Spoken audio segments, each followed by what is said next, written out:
Thank you so much for everyone for your participation. We really appreciated all of your answers to the questions that we asked about the current state of small business and government. And if all the audience would like to participate in asking some questions, in addition to what we've asked before, please go into the Q&A section where you can click on that and ask questions. In the meantime, while we queue up some questions, what we received so far is, I'll start with the first one, and we'll address it to anyone that wants to answer it first. There's been some concern about the low inventory we've been hearing in the news about not having enough supplies because of the traffic jam that's occurring at the port of LA and Long Beach. And as people know, if they're familiar with goods movement, 40% of America's goods go through the ports of San Pedro. So is there something that you have concern about as far for our small business audience about not receiving adequate inventory to sell over the holiday season coming up? I'm going to let Senator Min answer that question. That seems right up his alley, given it's a state issue. It's actually a little bit more of a federal issue, but I'm happy to weigh in here. I mean, I fully support President Biden's call for expanding hours for the port to be open, the Port of Long Beach to be open. Obviously, this oil spill really jammed things up a lot, but my understanding of this is that we're basically seeing a traffic jam for months and months now due to a lot of different factors. So I think in the short term, we have to do all we can. Otherwise, as you alluded to, Alex, a lot of kids are going to end up with coal in their stockings, and we don't want that. But I think in the longer run, what this illustrates is kind of some of the weaknesses of our current economic and business model. The just-in-time model of delivering supplies, which I grew up in, I was a business major in undergrad, and that was the thing of the day, and that's kind of permeated in our entire supply chain. It's not just-in-time supplies, it's also the credit supply right now. The way we finance goods is also really at the moment, and that creates a lot of potential for problems. We saw the credit problem in the 2008 downturn. We're seeing right now the problem of jammed up goods in this particular COVID crisis. So I think we need to get back to the old-fashioned way, maybe a little bit of holding a little bit more inventory, sourcing and producing a little bit more locally, made in America. I don't want to get jingoistic here, but we need more of our products and supplies made in America locally, ideally, so that we're not subject to what happens thousands of miles away. Because a plant in China or India closes down because of something that's beyond our control, and that creates a logjam of iPhone supplies, or more importantly, like critical supplies for the military or things like that. So, that's a longer term problem, and California can kind of affect some of these things in different ways. But at the end of the day, this is mostly a federal problem, also private sector decision. Decisions that private sector companies, whether small businesses or large businesses, make on how you choose to supply your businesses, I think are also critical inputs here. I would agree with that. And I also think from the local level, as your local county supervisor, what I am trying to do is identify all the places where people have small businesses and people can shop local. Shopping local with artisans that are right here in Orange County, making creative and unique gifts for people for the holidays. Maybe we don't need to have so much plastic always for toys. Maybe there's a local artisan that makes wooden toys. So just really trying to highlight our local small businesses, even though there's some things that are out of our control. What we do have control over is how do we promote our local small businesses, our artisans, our craft makers, our even wineries and foodie kind of places that are excellent gifts for the holidays. So, I mean, that's kind of where my role is as a local Orange County supervisor. But at the federal level, we do have to get that cargo off those ships. And I do agree. I support President Biden's efforts to do that. The only thing I might add from a very local perspective is without professing to have any knowledge of how to resolve the supply chain issues on a national level, but it's just that from a local perspective and from a small business perspective, we just need to brace ourselves for continued uncertainty until all these weird side effects of the pandemic unfold in due time and play out. So, I mean, we just have to continue to be resilient, be adaptive, dig our heels in for the long haul, and adjust our expectations until things normalize.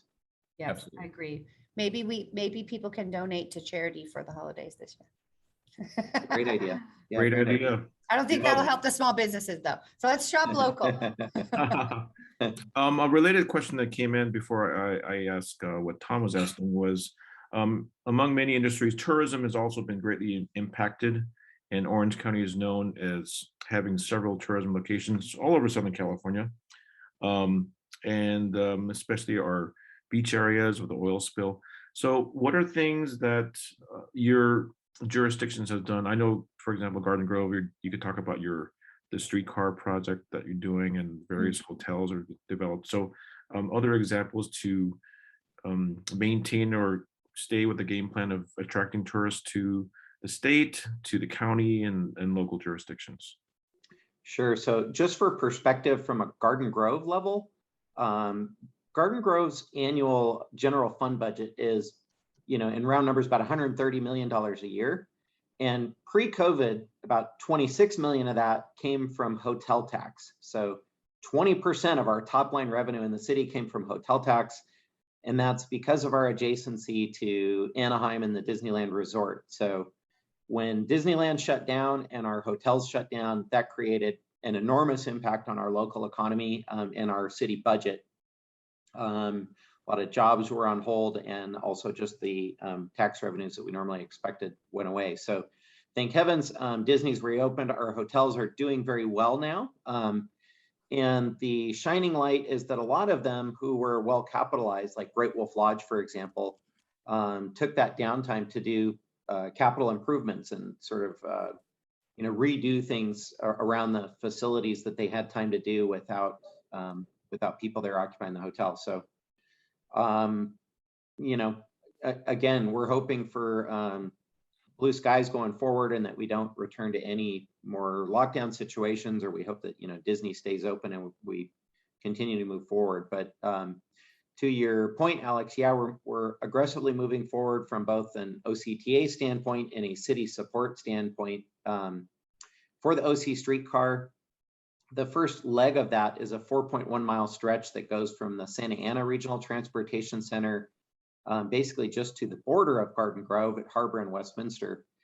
It doesn't make any rational sense for the streetcar system to be just one leg. It really needs to connect people around the county to places of interest, places of employment, airports, all those sort of things in the future. So, I mean, it really needs to be a regional network in order to help alleviate freeway traffic and congestion, and just get a different mode of transportation that can get people to and from their jobs and to other places of interest. So we're moving forward on that. I'm hoping we'll see phase 2 of the streetcar system start progressing in the near future.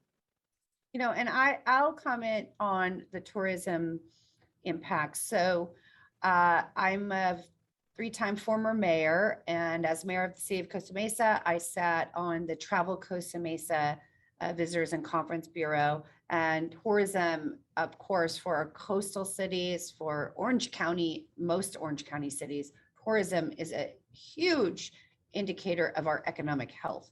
And so we are seeing tourism come back in Orange County. We actually had really started to get our conventions back, get our hotel bed occupancy back. And then we got hit with this oil spill. But the good news is it was 12 days and it's over. And in terms of the spill impacts and the impact on tourism. So it's not over in terms of the long-term solutions, in terms of the business claims, et cetera. But as it relates to whether or not people can come to the beach, go to visit Huntington Beach, go to visit Newport Beach, go to Travel Costa Mesa, you will see so many great images over the last couple of days where they are really doing an aggressive, I think, social media campaign to show just how beautiful and clean our beaches are. I think the beaches are cleaner than they've ever been, frankly. So that's one of the silver linings that we have here. But tourism is dependent on restaurants being open, hotels being able to have conventions and weddings. I mean, in the South Coast metro area and in the Fashion Island area, all of those hotel venues that do weddings, they're really popping right now. Weddings are happening. So we really are wanting to make sure we keep promoting that. The problem really right now is a staffing problem. Everyone that I talk to in the restaurant industry, in the tourism industry, they cannot get staffing. They can't get employees. I was at Sherman Gardens and Library, which I encourage you all to go check out. Beautiful botanical gardens, and they're modernizing and they're innovative. They have a new chef. It's over in Corona del Mar.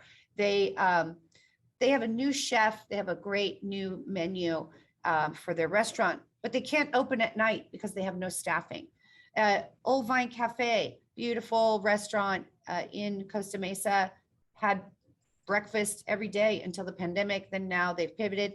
They'd love to be open. They're really, reservations are full. They can't open for breakfast because they don't have staffing. So they're only open on the weekends.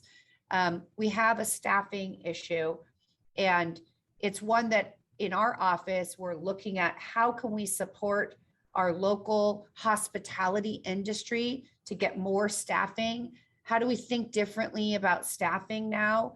And why are we so short on staffing? So that's what I think is our main challenge right now for tourism, more than anything else. Yeah, Senator Thanks. Yeah, so I think as to tourism, I'd echo the points made by Mayor Jones and Supervisor Foley. COVID obviously was a huge hit to tourism and small businesses. Disneyland, our hotels generally, Orange County is a destination for people to come. Before the pandemic, they'd go to Laguna Beach, Newport Beach, Disneyland, Huntington, they'd stay at hotels, they'd go out and dine. And a lot of that shut down. That flight from anywhere to Santa Ana used to just be the Disneyland flight, and people would come in and spend their tourist dollars here. And we lost that for almost 2 years. So at the state level, part of what we did was, and I'm proud to have been a principal author of SB 87, which seeded this small business COVID-19 relief grant program with $2.1 billion. We then added another $2 billion, so that the total is $4.1 billion that went out in a series of grants going between $5,000 and $25,000 to small business owners who had suffered because of COVID-19.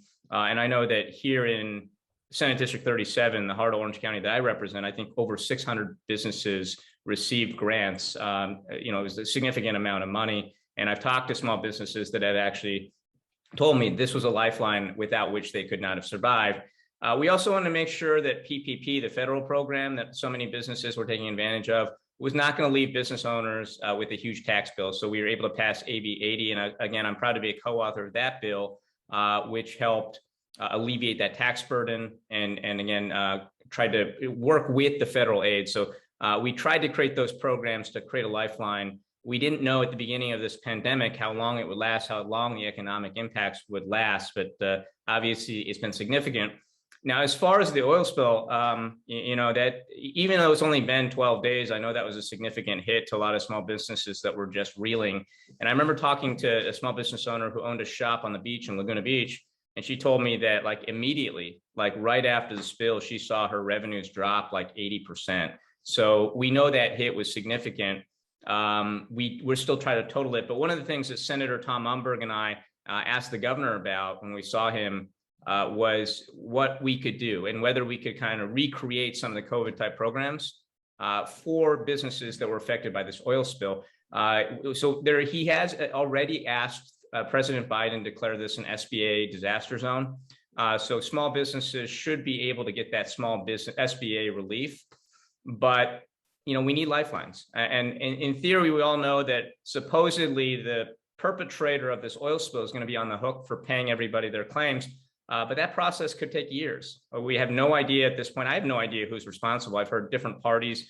I don't know if it's Amplify. I don't know if it's one ship company or another ship company. And we're really not going to get resolution on that for several years. And that could be the difference between, surviving and not surviving for a lot of small businesses. So we're exploring, and we'll be exploring into the year, whether we can kind of create state programs that offer similar types of relief or loans to small businesses that were adversely impacted by this Huntington Beach oil spill, and then we get repaid later on by whoever makes those claims.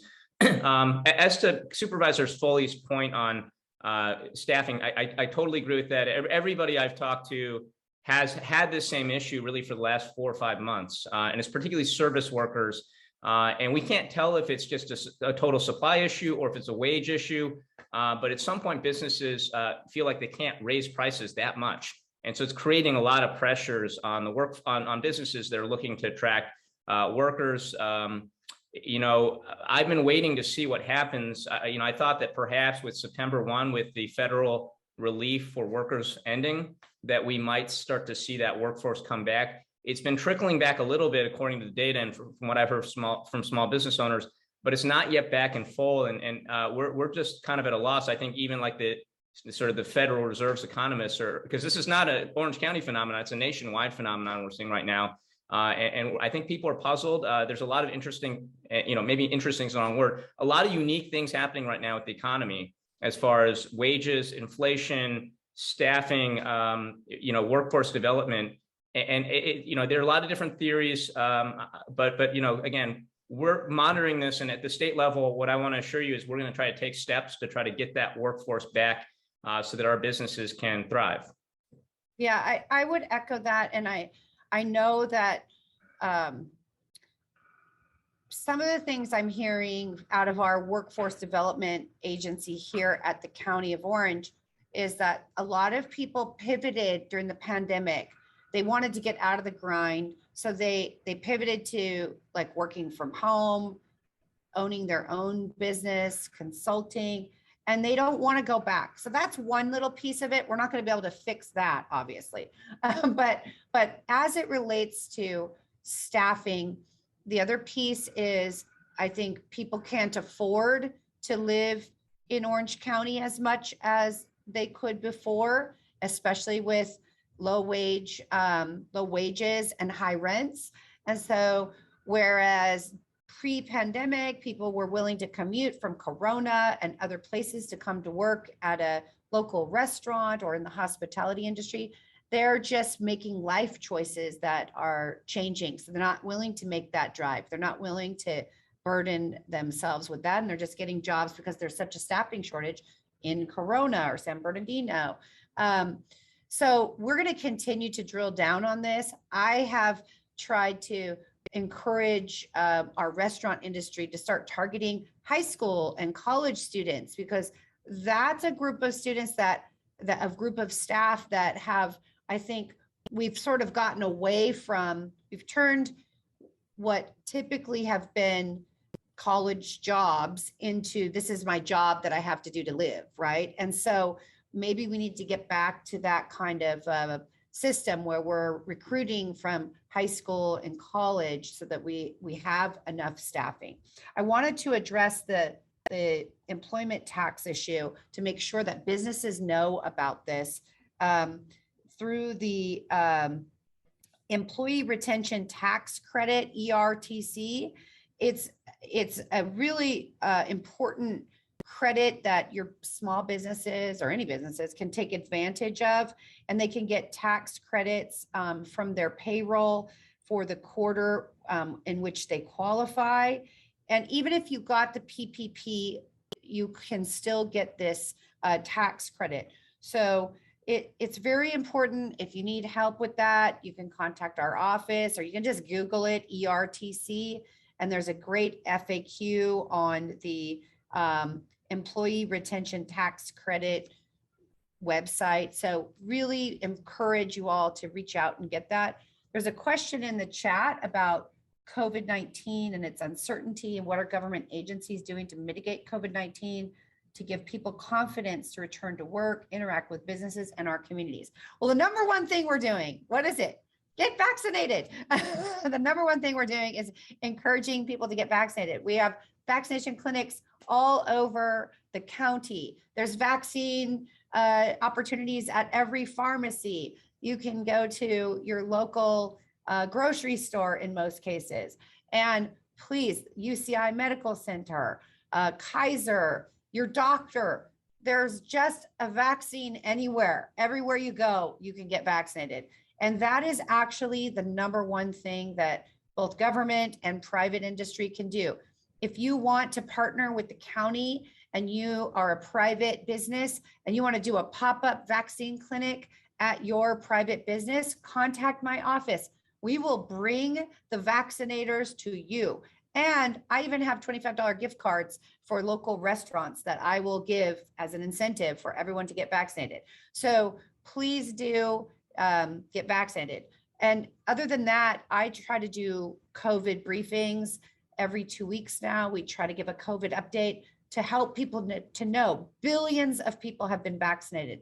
The vaccine is safe and effective, and the Pfizer's FDA approved, Moderna and Johnson & Johnson are on their way in the next few weeks. The third dose is approved for immunocompromised, but you also still need to be cautious. We just are going to have to live with COVID for a while until more of us get vaccinated. And that is our only way out. That's the reality.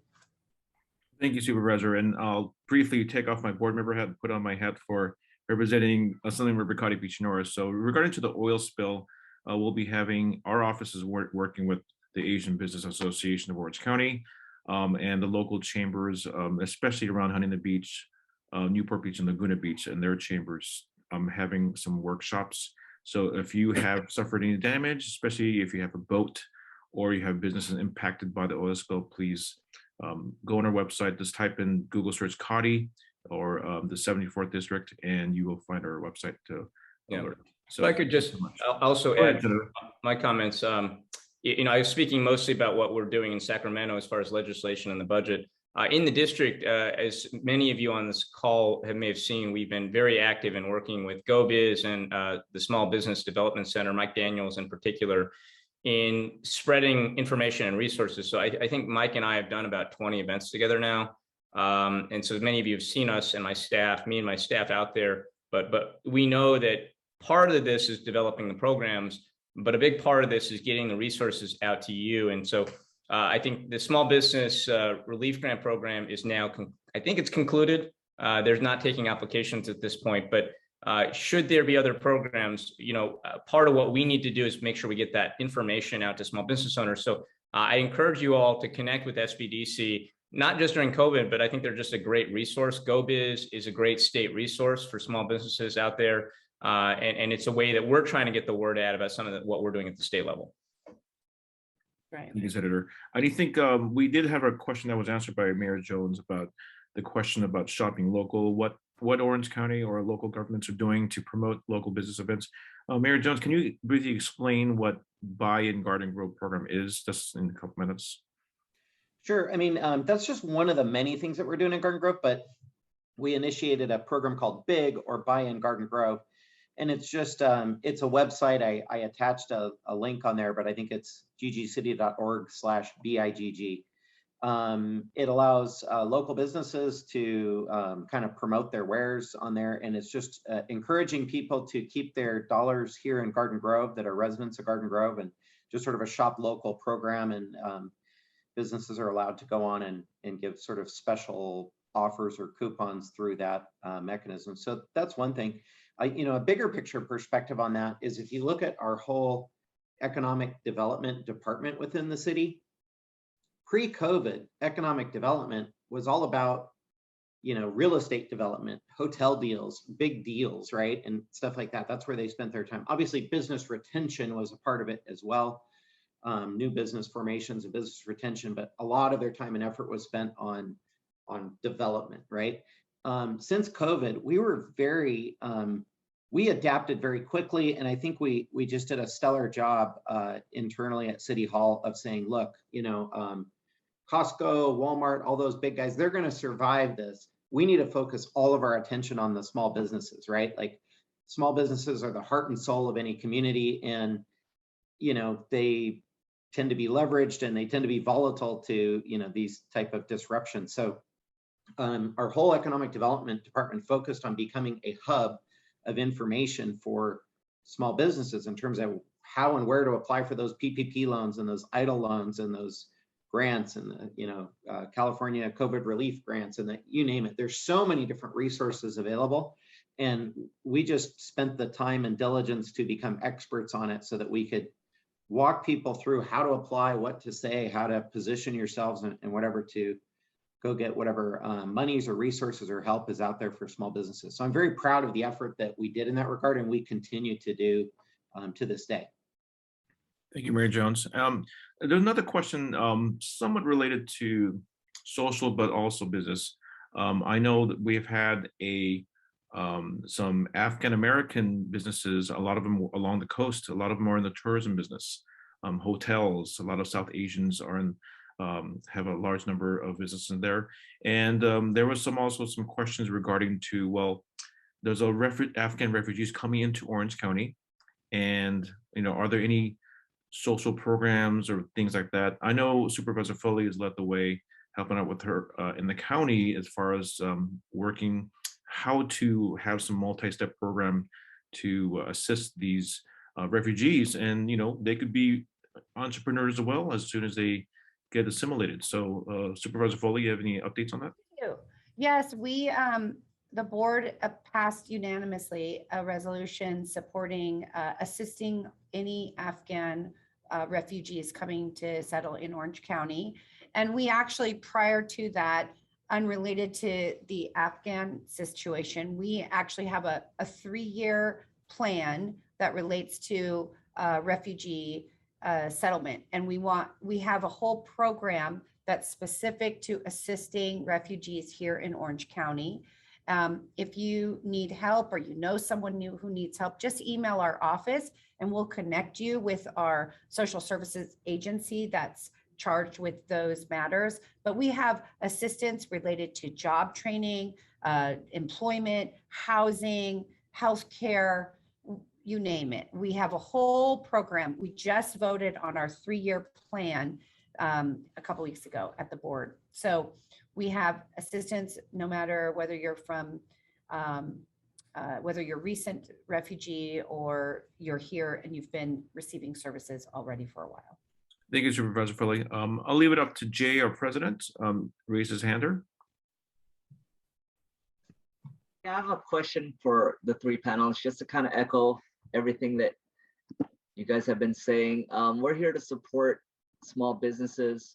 We've collaborated on a lot of events, and looking forward for next year. I was wondering if there is a program we can all create together where we could be an outlet to be able to, to really, for business owners to be aware of all the procurement opportunities within our cities.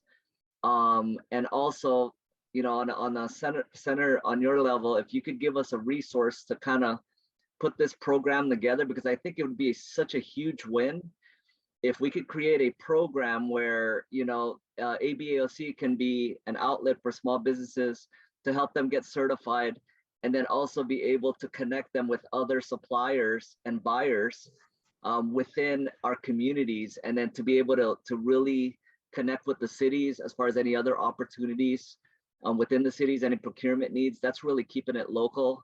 And we would love to, put together a program like that and keep this thing going so we could raise the awareness. You talk about the SBDC, they're actually, we do a lot of work with Roger and Mike, we're doing a lot of programs together this year also. So it's really taking that next step above just events. We would love to just create a program out of this to where we could keep this to continue. So just want to put that seed out there. And any thoughts? Let's talk, Jay. I'd love to sit down, have my staff sit down with you guys and see, get a better sense of the vision here and what we can try to do about that, either through legislation or the budget. As an Asian American myself, as a failed entrepreneur in the past, I have an appreciation for Asian American businesses. And the elephant in the room that we didn't mention is that Asian API-owned businesses were hit hardest by COVID, particularly the ones that were outward-facing Asian restaurants, nail salons. A lot of Asian businesses, quote unquote, were just hammered and are really struggling to recover even now. And so that's something that if I don't speak up and stand up and try to help groups like ABAOC, who's going to do it with us? So it's not just about our allies. We need our Asian American representatives to step up. So I definitely look forward to working with you.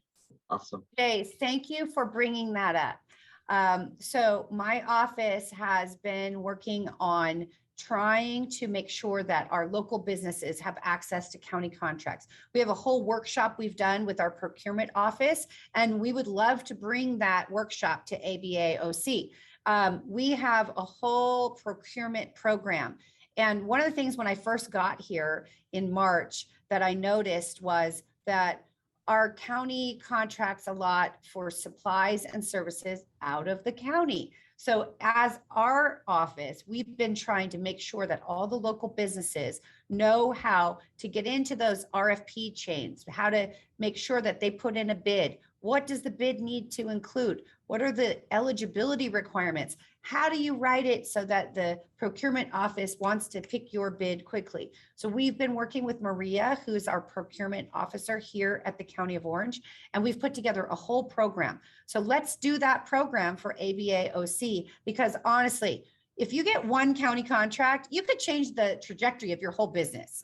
It's real. So for example, my flags that I have here, I bought these from Nikki's Flags in Newport Beach. We try to buy all of our supplies, our wearables, everything from our local businesses. And so we want to connect with you. We want to make sure that you know how to get those county contracts, whether it's services, whether it's, fencing, paper clips, paper, printers, no matter what the type of supply or service, we want to connect you to the county. Awesome.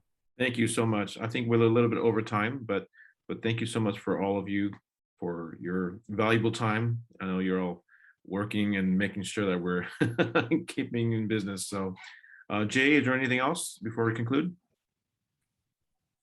We're good? I think we're good. We appreciate all the time and effort you guys are putting in. We're here for you, and thank you so much for really giving us an opportunity to hear out everything that we're going through as small business owners. Appreciate all the things that you guys do. Thank you again. Thank you. Thank you, everyone. Good luck, everybody. We're here to serve. Okay, we're going to go back to the lobby and go to the next event. Thank you. Bye-bye.